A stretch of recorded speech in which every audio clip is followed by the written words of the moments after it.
Hi! Welcome back to Life as Mrs. C. And if you're new, welcome.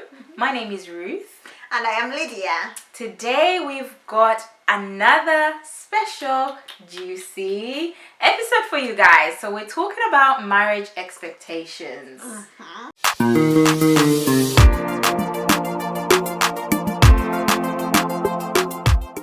Lydia, what do we mean by marriage expectations? Well, so these are things that we look forward to. So basically,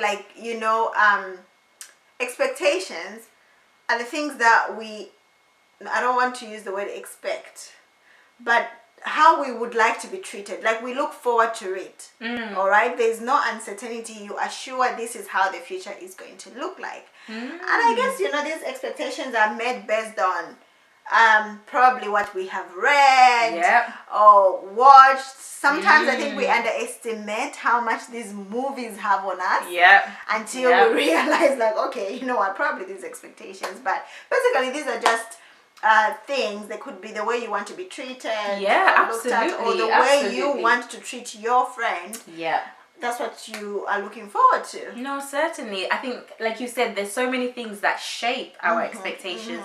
Society, our culture, our upbringing, our reading, all the things that you've listed. So it's good to understand that our expectations are coming from a lot of things. Yes.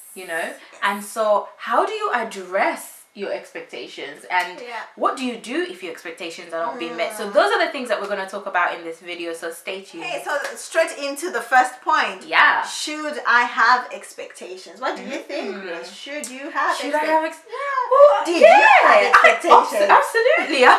Why not? If you don't have expectations, I feel like you don't know what you're walking into. But then at the same time, what are those expectations? So I think you should have expectations personally, because the expectations that will also help you to understand whether something is right, something is wrong, something's being met, something's not being met.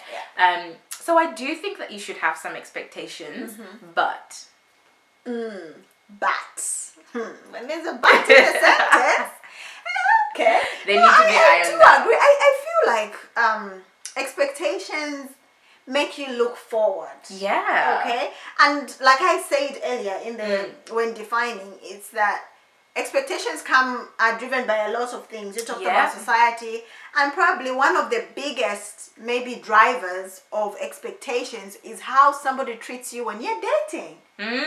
Probably that's why we hold on so much to them, that they will happen, because you're like, if they can be like this in a relationship, imagine when we get married, hey, if I'm the wife, the husband, and I'm getting this treatment, and I'm only the girlfriend or boyfriend. Just wait. I cannot wait to get married. It's true. So I guess we're specifically talking about marriage expectations. So yes. So what are some of the advantages of having expectations? Well, like I've already pointed out, you have something to look forward to. And I think you also have something to work towards. That's it. You've got a blueprint. Is that what they call it? A blueprint or a baseline. We've got. I do think it's part of our life. We have expectations in our work, in our friendship, in our family. So of course we're gonna have expectations in our marriage, and those expectations are gonna be in different categories. So you're gonna have expectations with how you manage your finances, how you spend time together, how your intimacy. So many things you're gonna have expectations over, and it's just the bat. So what are some of the possible disadvantages then? I think one of the disadvantages, obviously, it's difficult to note the disadvantages before you realize that your expectations are not being met. But one of the things that I have come to realize, and this is not just with me, but talking to other married people, is that expectations can sort of put you in a box. And then this box can develop characteristic about you, which is, or let me say, a part of your personality which is ungrateful. Like because it's like you are set. This is what I was expecting, and now this is not happening. You don't it's very difficult to think out of the box, because you're like, this is what I was expecting. You're not looking at, the person is doing this other thing, which could be good. Okay, and you need to be grateful for it, even if it wasn't your expectation. But look at it, somebody is doing it. So it sort of puts you in a box, and then cultivates an ungrateful heart. I get you. Yeah. It certainly can do that. It certainly can do that because you are so stuck in it has to be this way and there's no room to grow. And like we've said, marriage is a journey. You are learning, you're being refined, you're learning more about yourself. So you've got to be open to the idea that some of your expectations may not be met, and that might actually be a good thing because it's shaping who you are. And perhaps that expectation might have been a selfish expectation, or it might have been a self-centered, or whatever it was, but actually the fact that hasn't been met is actually a good thing. No, certainly. So give me like an example of some of your expectations. Some of my expectations, probably, for me, like I had expectations of always being called when I'm at work, like in the day. That was one. Obviously, I'm trying to use as many lame, just simple stuff. Yeah, like having a phone call. And I'm very, I would say probably I'm a lot of work emotionally. I'm the person who wants to cuddle. I'm the person who wants to have, those nice romantic talks. Yeah. I'm that sort of person. I think that was one of my expectations, writing me poems. Babe, I'm still waiting for my poem. I've not forgotten. I'm really waiting. Patiently waiting. That sort of thing. Like I wouldn't mind being, like opening the door for me, pulling out the chair when we go for dinner. My husband sometimes is so sad that you just arrived. You don't have your own hand. You're not sitting. You have to pull out the chair for me. Oh, it's okay. And then, but then like you said, it just reminded me to add in, guess what? He's probably doing some stuff that you didn't expect. He and they're just like, oh, wow. And then So I guess we'll talk about it in a bit, but fair enough. What are some of, my expectations? Well, I think I expected, I don't know, I expected us to have breakfast, lunch and dinner together. I know, so unrealistic. Like, breakfast, lunch together. No, but the thing is, who do I have breakfast, lunch and dinner with? Breakfast, lunch and dinner, like, no one. On a weekend? Like, because you're working. No, like, exactly. Yeah. But somehow, I don't know, I just had this idea that we're going to have breakfast, lunch and... in bed, you guys. Breakfast, lunch and dinner together. Or like, even dinner, but it's not because we don't have dinner together, but I work nights sometimes. So it's like, why was I having that expectation that we're going to have dinner together all the time when there are going to be times I'm going to be at work? Yeah. So it's not realistic. So it wasn't a realistic expectation. So yeah, I think those are some of the examples, and maybe like the way we live together, like our chores. Even though we'd spoken about it, I think living is very different. You'd speak about it, and we've talked about it in our previous video. It's good to have these talks. But as much as you can, sometimes it takes living it to understand a bit more. So expectations on duties at home and stuff like that. So I think I had different ideas. I don't know. It's when you look back, you're like, okay, some of the things I thought about, the one you've said, eating together the whole time. Sometimes we're not even there, like, probably the only times we spend like a proper day, a whole day together is at the weekend. And that's if I'm off at the weekend, because I work weekends, but my husband doesn't work weekends. So it's like when I'm off in the week, he's busy. I'm probably on bank holidays. But there you go. Bank holidays in the UK, man. Holidays. Public holidays, they're even there for counting. I know, they're not that many, are they? No, they're not that many. They're not that many. And sometimes you want to make money. So anyway. That's so true. Anyway, the next part. What do you do when your expectations are not being met? What do you do when your expectations are not being met? Well, probably before we even get to into saying what to do, is how do you even recognize them? Like how do you recognize that you had expectations that are not being met? And once that is addressed, the next point would be going to how realistic. Because sometimes how realistic our expectations are determine whether they are going to be met or not. Absolutely. It doesn't give the whole full picture, because sometimes it it's not about your expectation not be realistic. Your expectation can be realistic, but probably just doesn't come naturally to your spouse. Yeah. Okay. Absolutely. I think me wanting poems once in a while is realistic. No, Ruth, I don't even love. It's realistic. Okay, for you, it's realistic, yeah, right? To me, it's realistic. But do you think the same thing? Time, but sister, I ain't got time. Time is money. Time for me to start writing.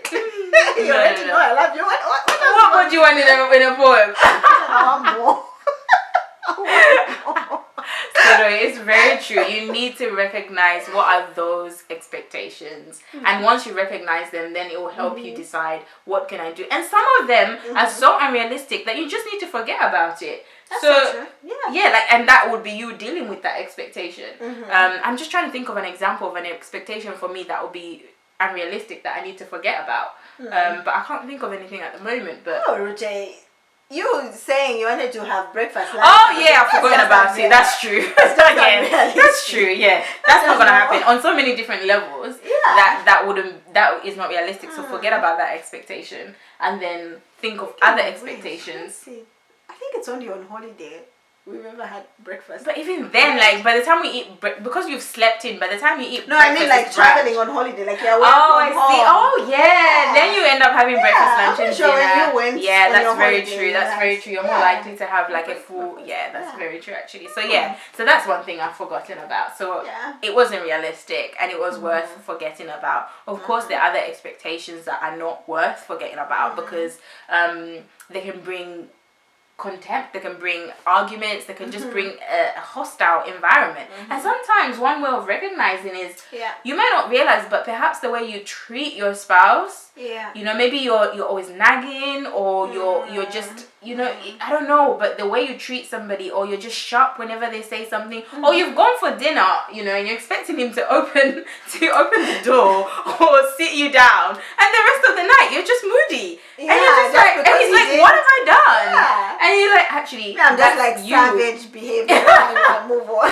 Exactly, which is good, but some people, it will ruin the rest of the day, and they may not realize that, but that's them responding to an expectation that wasn't being met in a different way through their attitude. So one way is looking at yourself and saying, okay, when I snap at my husband or my wife, or when I behave this way, why am I doing it? Is it based on what they've done, or is it based on something within me?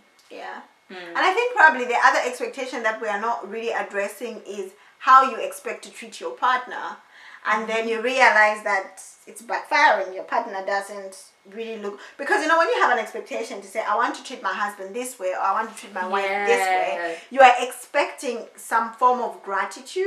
You know, some form of, you know, like out of the world gratitude. Like probably most of the times, you know, we are grateful, but then there's things that are out of this world where you're like, oh, thanks babe for doing that, and then you realize like your spouse just sees it as it's within your job description as a spouse to do it, so so why should I be here thanking you for what you're supposed to do, and then you are there like boiling inside. Just like me after I did all that, and then he's just, you know, or she's just so true. So you know, like people, if you want to do something that would be considered, you know, out of this world, I think it's worth talking about it with your partner to say, what is it that I can do? I mean, there are certain things that I would do for my husband which he would really be happy to do, but they just don't come naturally to me, so I do them like once in a while.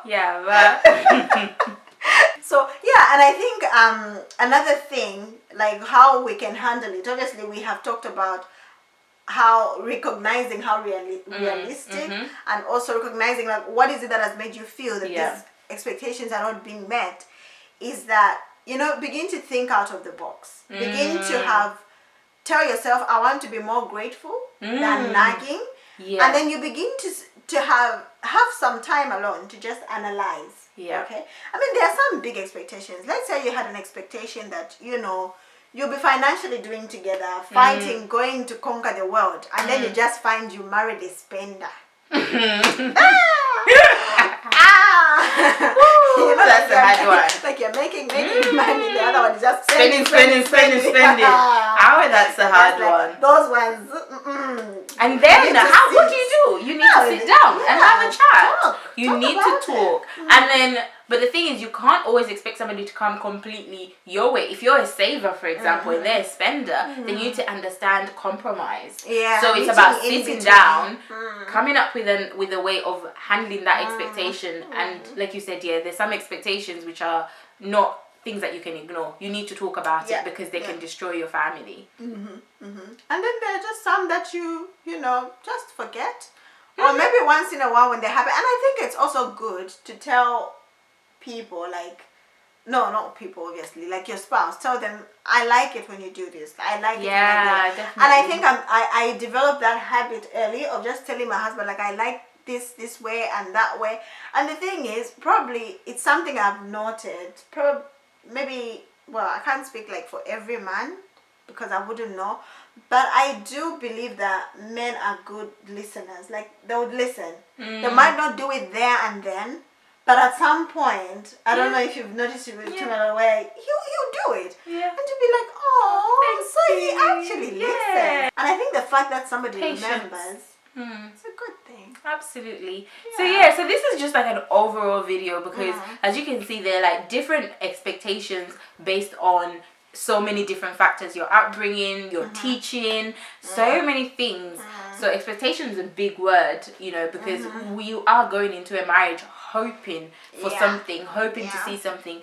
So this was just touching on the baseline, and I'm sure we can look into a little bit more detail with a few more examples in future. But so we thought, let's talk about it. Let's start it. Let's open the gateway to talking about some of these expectations that we can have in our marriage and how we can deal with it. So thank you for watching. Yes, no, thank you so much for watching. And probably, like, just to conclude it, probably we can say that having expectations, there's nothing wrong with having expectations.